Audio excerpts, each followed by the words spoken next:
Hello, I'm Tommy the Keyblade Master, and welcome to Mario Mondays. Today I'm going to do something different. I'm going to do a Let's Play on Super Luigi Brothers. Now, if you haven't heard of it, it's a bonus in NES Remix 2 for the Wii U. It takes the original Super Mario Brothers and flips it around.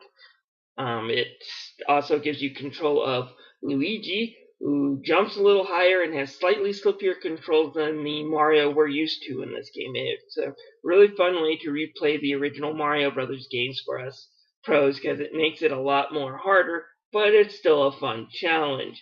If you have a Wii U, I urge you to go download NES Remix 2. I think it's worth the price just for this version of Super Mario Brothers alone. But let's see how far I can get into this game without warping. Hello, and I am doing today's Super Luigi Brothers. Now, last time I did Super Mario Brothers, which is a game I'm quite excellent at. Let's see how well I do when Nintendo throws me a curveball with Super Luigi Brothers here. Now, this came out a few months ago in what is called the NES Remix 2 package. It's $15. It's right now a Wii U only game, although there's a talk to bring some sort of remix to the 3DS. I don't know if this will be on it.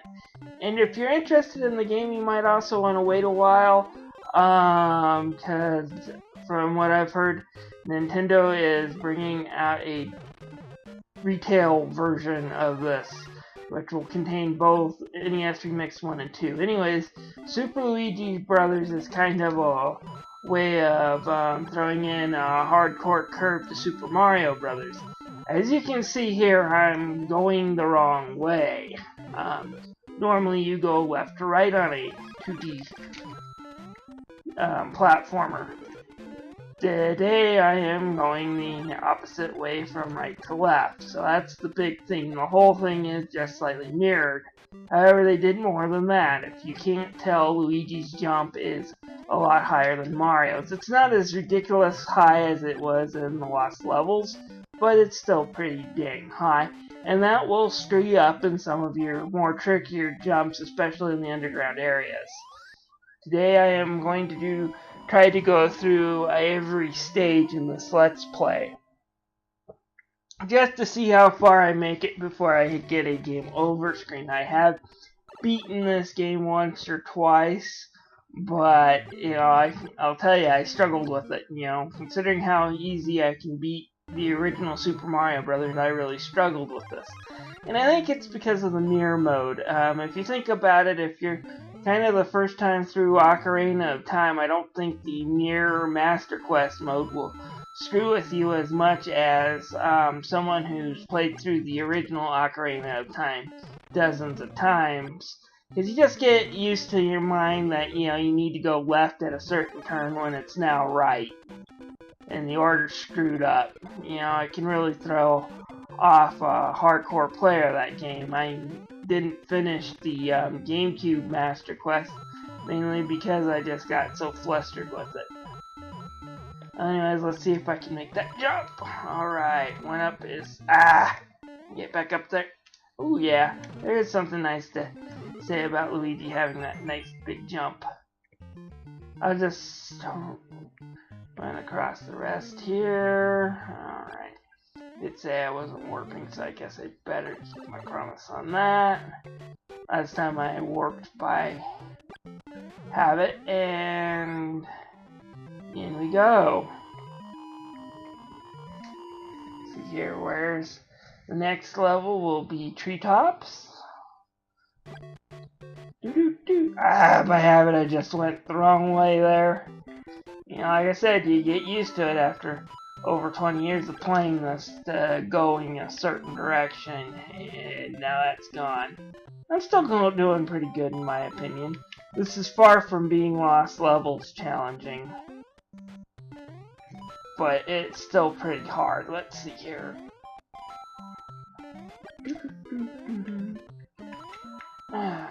Oh, don't fall down. Okay. And into the castle we go.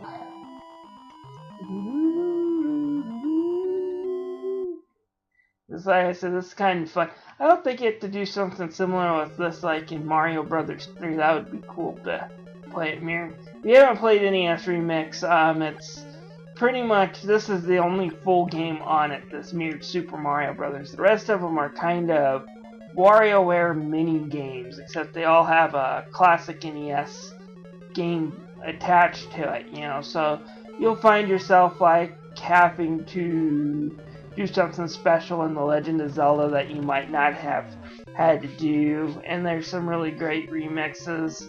Some of the remixes in the original one helped inspire Super Luigi Brothers because it involved Luigi either playing a stage from the original Super Mario Brothers backwards or a stage from Donkey Kong. And some of the remixes will have you like play as Toad in Kirby's Adventures for a stage, just, you know, to throw something new. Oh, by the way, the 1-ups still don't come back, I suppose, if I don't warp. I don't know why Nintendo decided that was a good idea in the original Super Mario Brothers, but them be the rules. You don't get 1-ups unless you warp. Alright, let's see here. That said, that doesn't mean that's your only recourse for 1-ups. You still got Coin Heavens. Up we go! And we can still dance on the vine.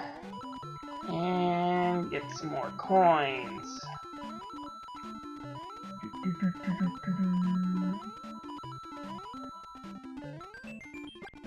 Let's see here.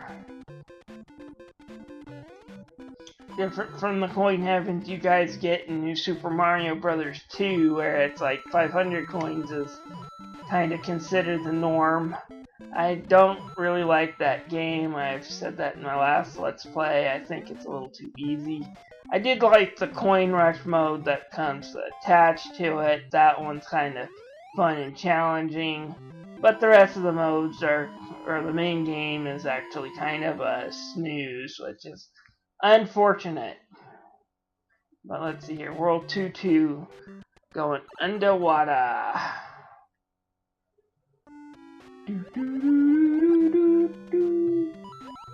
Yeah, pretty much the same stage I've played before, only backwards. Yeah, something about those Luigi remixes I mentioned in the original NES remix.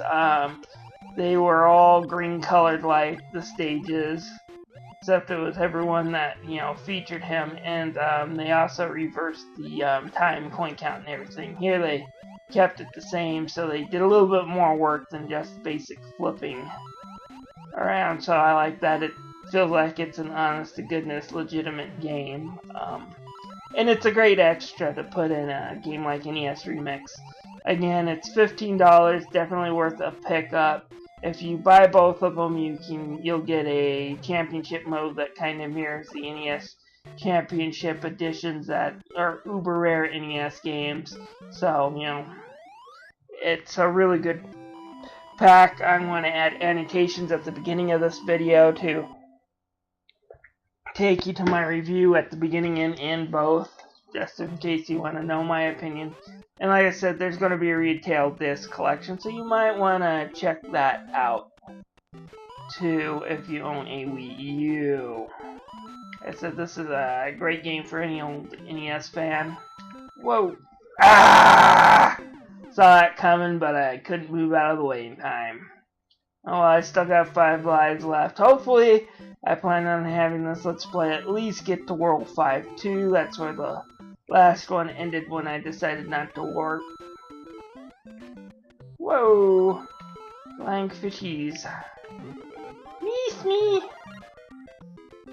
Alright, now I'm super powered. By the way, Luigi's, can't believe I did that.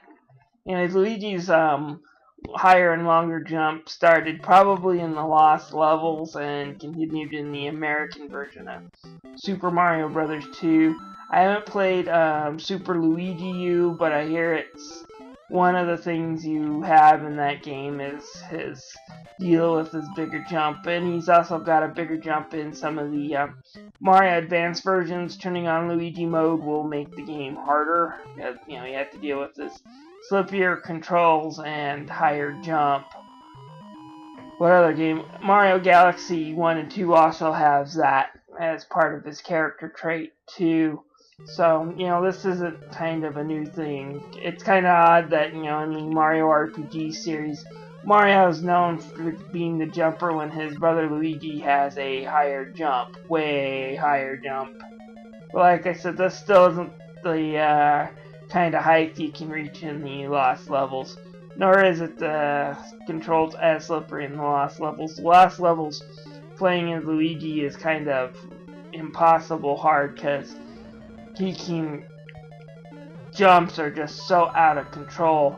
That said, you also need to play as them because some of the jumps you make in that game are just so freaking long and huge, So, yeah, that's probably the hardest Mario game outside of Mario Sunshine, and to be fair to the Lost levels, for the most part it doesn't seem broken. Unfair, maybe, but not broken. Anyways, time to go to the night stage. Someday I'm gonna learn to go the other direction when I'm playing this. Okay. Let's see here. Into the pipe we... Oh, wrong pipe. Into the pipe we go. One of these better take me to a bonus stage. Yeah. Let's see here.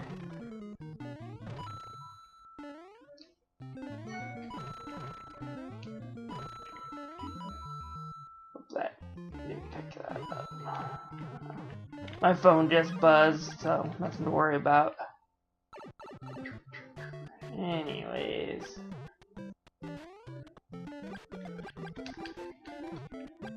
Oh, no one up there because I again didn't warp. Alright.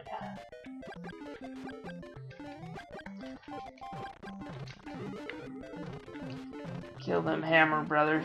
Hammer Brothers are always fun to fight when you don't have Fire Flower Mario, but when you have Fire Flower, they're usually easy.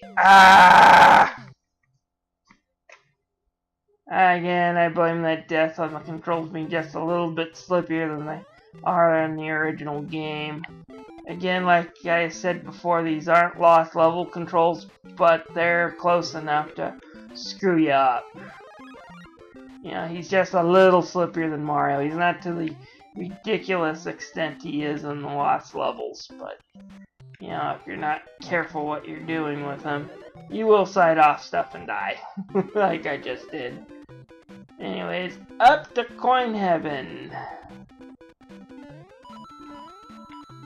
Alright, I should gain another one up from this, just from the coins. Let's see here.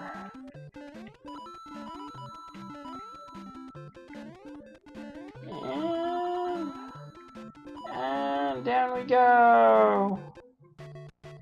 And coin, coin, coin, coin, coin, coin, coin, coin, coin, coin, coin, coin, coin, coin, coin, coin, coin.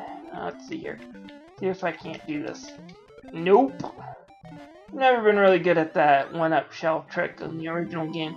I can get it off in All Stars quite a bit, but I can never do it in any version that mirrors the NES game.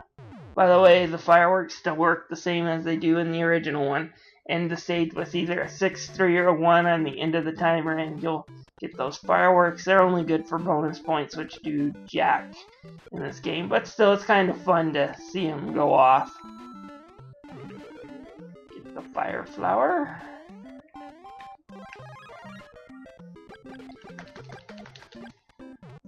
Hopefully, I won't be sliding off into too many more pits in the next couple of stages.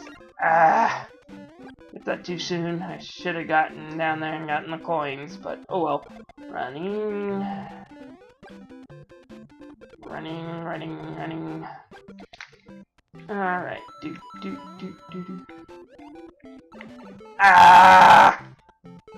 Like I said, you'd be amazed just how a simple thing as a little higher jump and just a little slippier controls can screw you up on this. And like I said, it doesn't feel broken by any means. It just, makes you realize how much you miscalculate. You know, you're just used to having another form of calculations in your head. I think the best way to describe playing this game would be trying to read a Japanese manga after binge reading a bunch of American comics. You know, you'd have the same feeling. Because if you never read a Japanese manga before, at least one that kept, you know, the original spacing, you read it backwards. The words still read left to right like you do in an American book, but the panels you reverse. And it can be a real headache to adjust yourself to that. Still, there's some really good mangas out there. If you own an iPad, things like Viz and stuff have digital manga if you can't find them in your bookstores. But, you know, there's a lot of great manga out there. Definitely worth checking out if you're a fan of anime. Most animes have a manga attached to them, you know, Bleach, Naruto. But anyways, yeah, this game kind of feels like reading a manga. You're just going the wrong direction all the time. And... ah! Oh well, I usually get chunked there in the original game. Across there. Whoa! Ah! Like I said, just that little bit more slippery feeling, and off you go. Like I said, if they made this Luigi the Luigi you chose in the last level, that game would be 10 times more enjoyable than it is. Because although, you know, he is a little bit harder, he's not the ridiculousness. Like I said, the Luigi you play as in the lost levels, rather than hitting the brakes by hitting back, I've learned that it's better to actually do a small jump backwards when you're running with him to stop him. Because if you just try to hit backwards in the lost levels while playing as Luigi, oftentimes you'll just screech off into your death because the guy just doesn't stop. That's his big kick. You get big jump, but he performs worse than Mario does in the ice stage and the rest of them. Ah, oh well.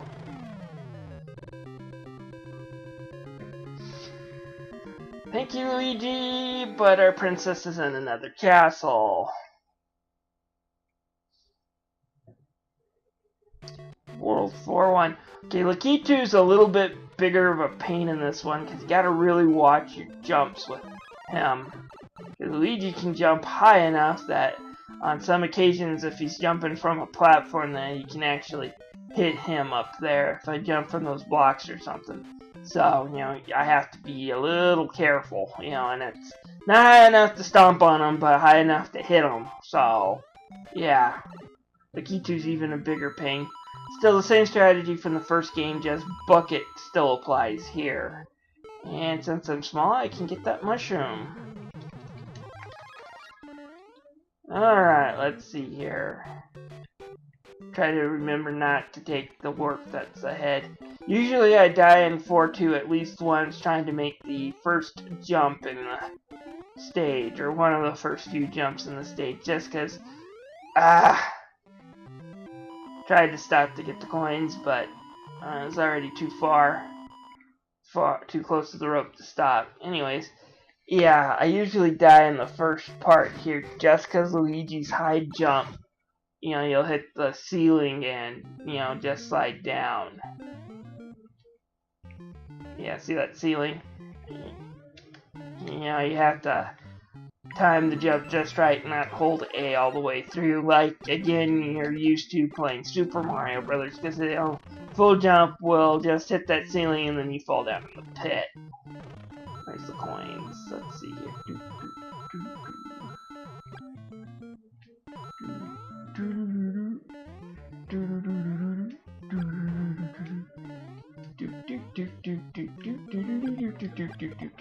Okay. Yeah, music's pretty much unchanged in this. Alright, let's see here. Oh, by the way, unlike Virtual Console Super Mario Brothers, there's no emulation, quick saves, or anything. So, you know, you're playing this more closer to the NES than you are, you know, playing playing Super Mario Brothers on the Wii U, because the Wii U gives you those emulation save points, which can be used by modern gamers to cheat the hell out of classical games. Not that there's anything wrong with that in some cases. Super Mario Brothers is one of the few games that I say you're cheating yourself if you play it that way, but there's plenty of old games I can understand, Super Golden Ghost, Ninja Gaiden, that are just, raging on the frustrating impossible to beat without those. Just for the record, I have beaten Ninja Gaiden for the most part without at least using the emulator to outright cheat. I did use the emulator suspend save to at least stop from the game playing and cool down, because that game is notoriously tough. Oh, well, this is kind of an interesting problem. There we go. Jump too high to really get across that pit, but not high enough to jump from the ground over onto a pipe. So that kind of made it a little bit more frustrating than it usually is. We're going on to World 4-3. And we're in Big Mushroom Land. Whoa! Stop, Luigi, stop. Alright. Okay, magical... Ah! Stop! It sucks when you can see your death coming, but there's nothing you can do to stop it. Like I said, I'll be lucky to make it to World 5. I think I said that. So, anyways, once I get the game over, I'm going to restart and see how far I can make it playing the way I usually do, speedrunning the game. World 1, 1, 2, warp to World 4, 1, 4, 2, climb the vine, warp to World 8, and play through World 8. Let's see how far. Because I have beaten this game doing it. Game's ending's a little confusing to me. I don't know why they decided to stick Mario in it. Is it saying that Luigi's been playing kind of a mirrored version going the other way towards the princess, or did he rescue Mario? It's not really clear because the text is still the same, which is, your quest is over, press B to select a world. That's right, kiddies who are now complaining about games that they didn't like their endings to. Back then we really didn't get an ending, it was a congratulations screen.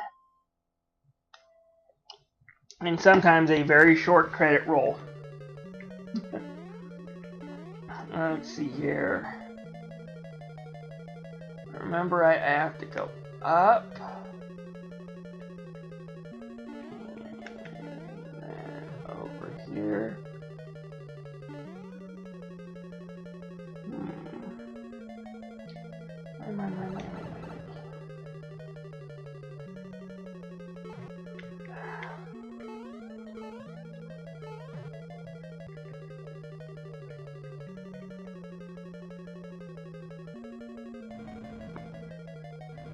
Woo, that was really close. Did you see that? Those fireballs? Anyways, here comes Bowser, and there goes Bowser.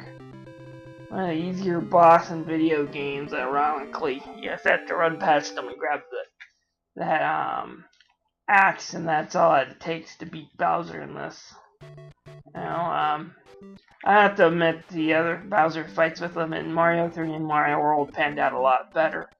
Although, ironically, that's kind of the most iconic one. Alright, there's only one pipe I think I can go down in that stage, and that's not till towards the end. Worth it, though. That should be an invincibility star. And let's plow through some enemies. Also, another thing they changed starting in Mario World, invincibilities can earn you 1-ups if you run fast enough. And kill enough enemies. Back in the original days, well, invincibilities were always just handy to plow through a bunch of enemies real fast, but were useless beyond that. So, like I said, that's just the change they made in Mario. One I think is a decent change. I don't mind it. Anyways, that pipe doesn't really take you very far. It's just the next pipe over. It's technically, in the same screen. But I'm almost to the end, and jump on the flagpole.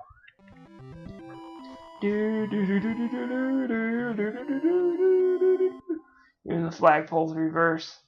If I had more lives, I'd see if that vine glitch that has kind of been purported worked on this one, but I don't have the lives nor the patience right now to see if it works. If you don't know what I'm talking about, basically, in this game, the way the vines worked in the original Mario Brothers was after a certain point you just keep climbing them. And then that loads the next stage with a vine growing at the bottom of the screen so you can climb up into Point Heaven. However, in World 5-2 here, there is a hammerhead brother who is by one of those vines. If you can get him to throw a hammer up high enough and towards that vine while you're on it and climbing, Mario will hit the hammer and die if he's small. And that will cause that vine to be booted into another stage in 2 players. So, you can do things like climb on top of the castle, and there's even a glitch that you can exploit to get 1-ups, kind of like the World 1-3 glitch. I kind of did a video test, and it's not really as easy. In fact, it's harder than the World 3-1 with implements that can get you killed if not done right. So I really don't recommend that glitch. You have to be in the post on the second quest anyways, because the Goombas have got to be Buzzy Beetles. So again, you don't really need unlimited lives usually after that point. So, it's kind of useless, in my opinion. And that should be alright. I think I might make it further than this than I did last time playing on hard mode in the original game. Let's see if I can make it to 5-3, which is 1-3 with bullet bills. And 6 fireworks. I'm predicting 6 fireworks. See if I'm right. 6 fireworks. 1, 2, 3, 4, 5, 6. And I say I'm a psychic, or either that or I always take a look at the timer when I go down those poles just to see. But yeah, 5-3. Yeah, they repeated a lot of stages in the original Mario Brothers. But again, whoa, there's a glitch. You see that? I'll have to make sure I save that footage. But anyways, yeah, I jumped up and then I smashed that turtle shell that should have been on the ground. It must be a glitch that's caused because you can jump higher than normally intended. Guess I can get those without the lift.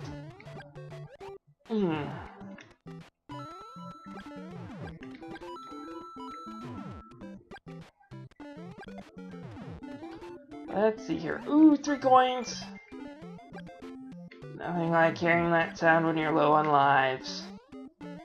And 1 more jump. Alright.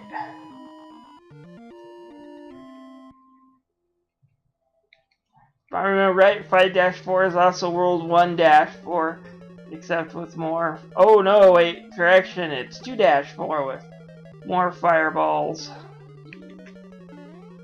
Yay. Get across there before those fireballs hit you. Yeah, beforehand half of these were empty, now they're all full and spinning a bit faster. In hard mode they spin really fast, so getting past those without getting hit is somewhat of a challenge. Whoa! Well, Bowser's happy to see me.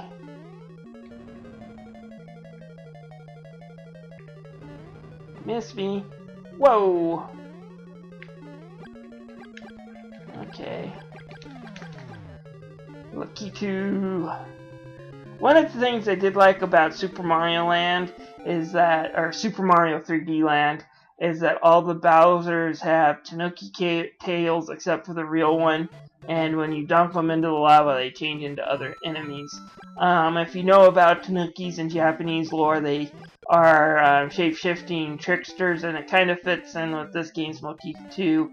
All the Bowsers except for World 8-4 are really his minions in disguise, and you get to see them when you fireball him to death. So if you fireball Bowser to death in any stage that's not 8-4, you know, he always turns into something. If you fireball him in World 8-4, it's just Bowser that falls down. But anyways, it's kind of was a neat idea, and I kind of like it. Again, there would be a 1-up there, but again, no warp, no 1-up. Again, I don't know why they decided if that was just a glitch to make sure you can't collect 1-ups again after you die or not. And if you're wondering, why would someone do that today, you know, not let you recollect 1-ups? I mean, Mario games today let you do that, and Mario games from Mario Brothers 3 onwards let you recollect those 1-ups if you die in that stage. And the answer is this is kind of coming off from the arcade days, where games again had to pound you into the ground to make sure you got your money's worth. Also make sure the arcade owners got their money's worth. Because the arcade owners didn't make any money if you could beat a game easily. Arcade owners made money if the game pounded you in the ground after, say, 3 or 4 minutes, but at the same time made you want to continue by throwing in another quarter. So, you know, keeping you from getting those 1-ups probably was part of it. It's just my theory, I'm just speculating, but, you know, by the time Mario Brothers 3 had come on along, console ports that kind of changed things for home consoles, as well as games made for home consoles kind of developed their own thinking. Anyways, this is World 6-2. The great thing about World 6-2 is I think it contains pretty much every bonus room in the game, including my least favorite one, which is this one. Yeah, I don't really like bonus rooms where I can die, get shrank, and have to deal with enemies. The whole point of the bonus room is I grab a whole bunch of coins and get the hell out of there. Oh well. Get in there, and out we go. Let's see here. Isn't there a super mushroom in one of these? Nope. Alright, keep on running. And which one? Pick a pie, penny pie. Ooh. Invincible Starman. Doesn't last when you go into bonus rooms, but that's fine. I need to go into this one anyways. I'll take the magic mushroom when I'm small over an invincibility Starman any day. And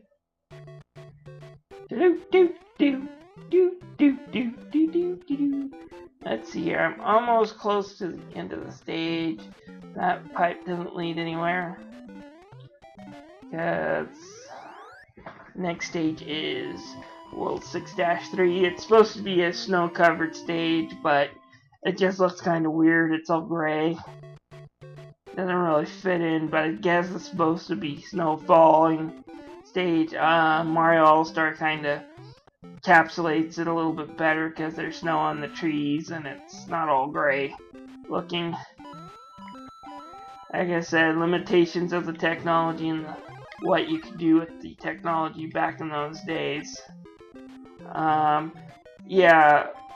Also, I should note, if you, I was talking about how much I hated the underwater bonus room, and I do, but at least the bonus rooms in this game always take you a little bit forward.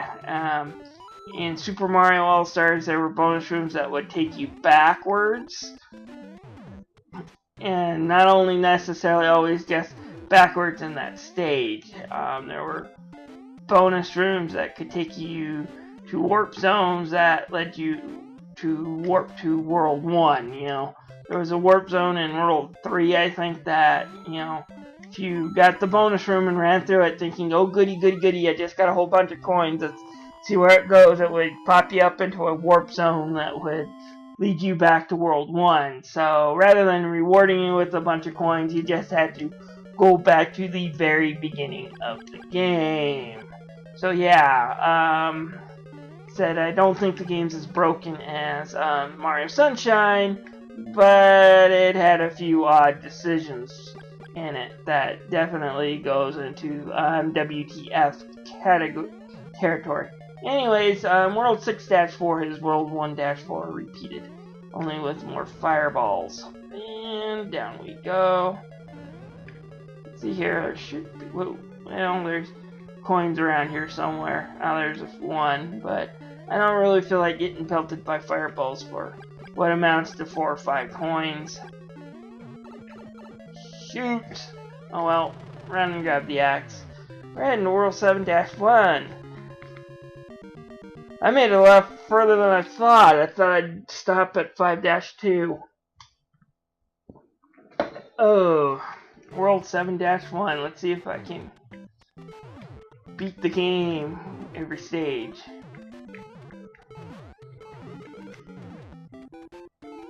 And grab the mushrooms and dodge these slow-moving bullets. Ah!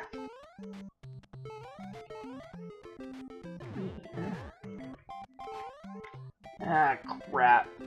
I hate Hammerhead brothers.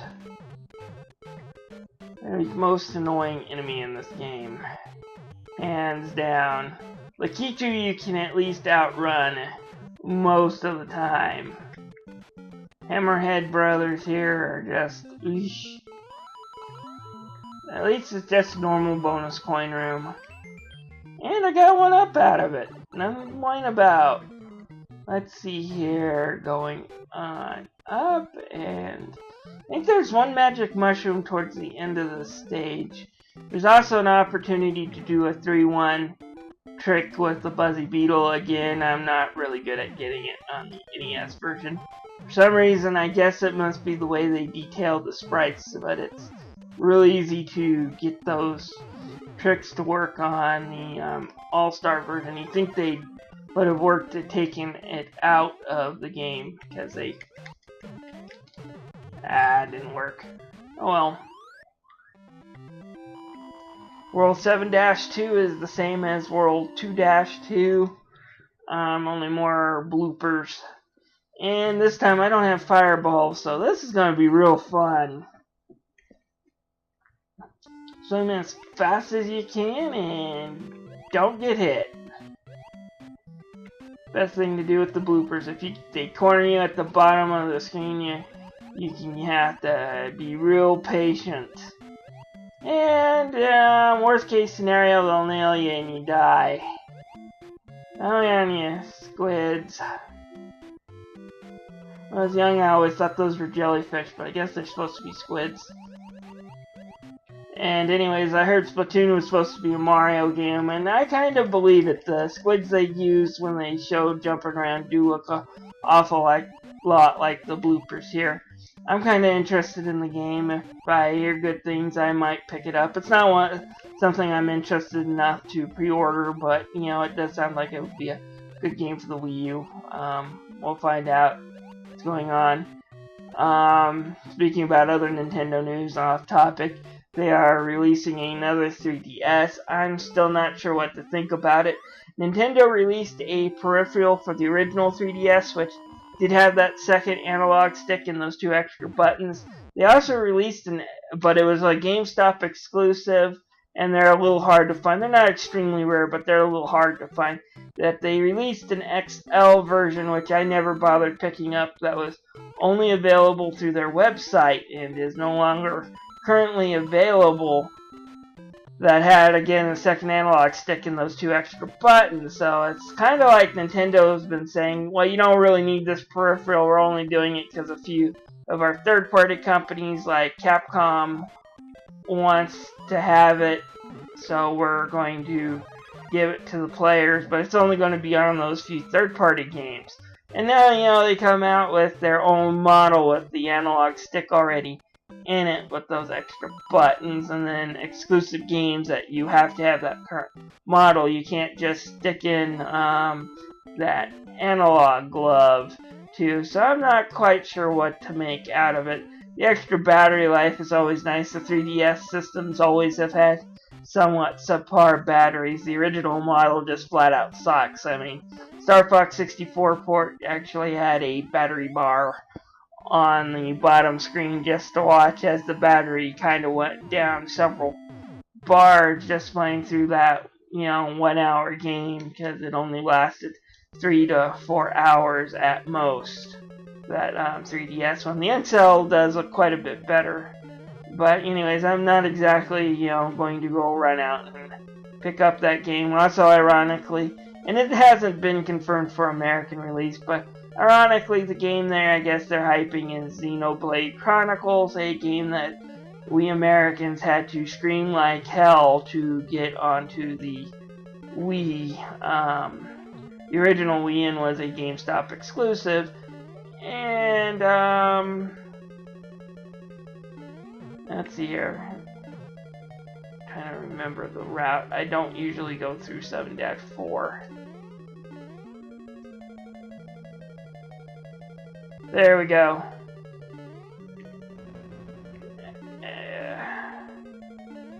Here, Bowser, Bowser, Bowser. Ah! So you shunked me. It's not like World 8-1 is devoid of any real power-ups and is a huge stage. Oh, wait. It's World 8-1. It's the huge stage that is devoid of any power-ups. And I'm starting as small. This ought to be interesting. And kick. And jump. At least you can still run and jump past those. Whoa! Again, no need to deal with that Buzzy Beetle because I know that one up isn't going to be there because I haven't worked all game. And down we go.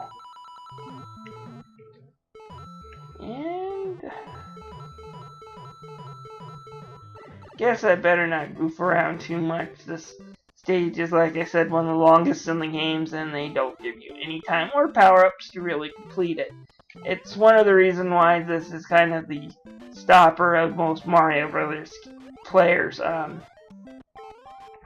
Using that World 4-2 warp zone, which is fairly easy to get. Getting here is kind of a breeze, but at this point, a lot of players just hit the wall with the stage.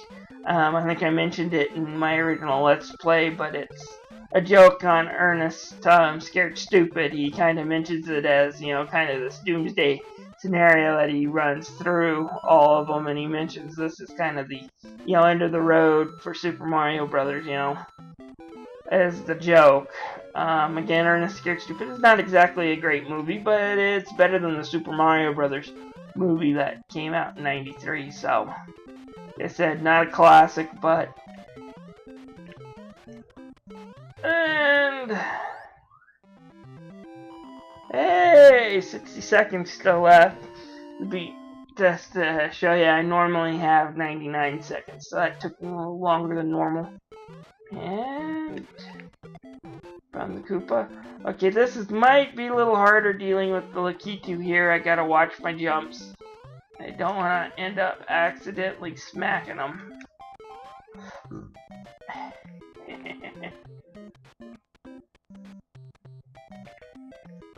Let's jump on the ground. Oh, this ought to be fun. Lakitu should leave. Better watch my jumps. I don't want to knock that one up mushroom back and lose it. I need all the one-ups I can get. I'm running low on lives. At least I don't have as many lives as I want. I haven't really checked. And stop. And run. And jump. Ooh, 3 bullet bills at once. I haven't seen my body stop so many bullets since the last online first-person shooter I played. Lame joke, lame joke. Anyways, that still goes down there, and like I said, I think I might actually beat it. We'll just have to see what World 8-3 brings, because it's Hammerhead Brothers Central.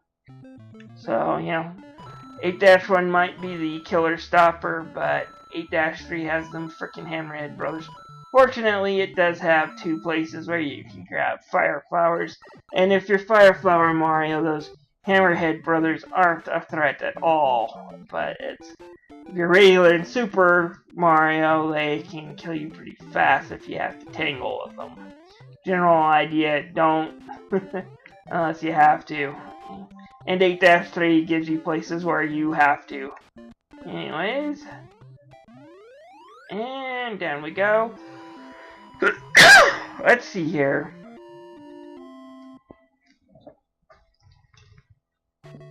Ooh, I didn't know I had that many lives. I always thought I had 2.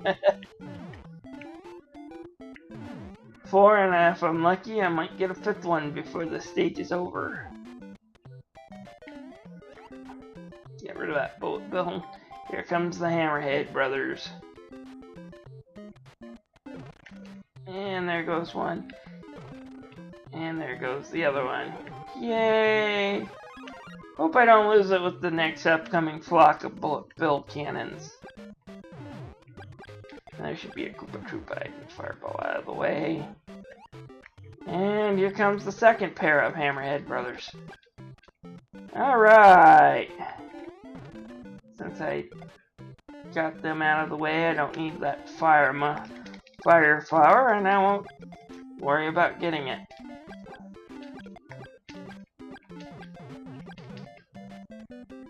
I think they're just so much easier when you got fireballs. And let's see, hopefully I didn't screw up the amount I get. I need... Oh, darn it. Okay, this could be a little hard for Luigi here. Better take it slow and down the pole.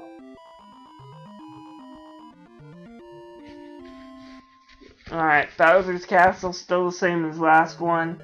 Pretty much with the exception of that first fire pit, the warp pipe you want to go down is the one after the lava. If you go down any other ones, you restart the whole stage again. So, basically just wait for the one that's on the other side of the lava. So, we'll take this one down.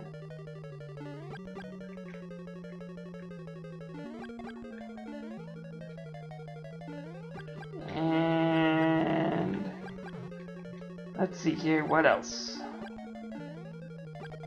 Whoa. And where's the coin? Here, coin!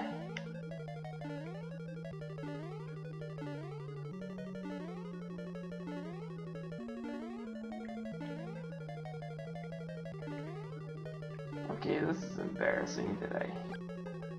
You know what? I think it was on the other side.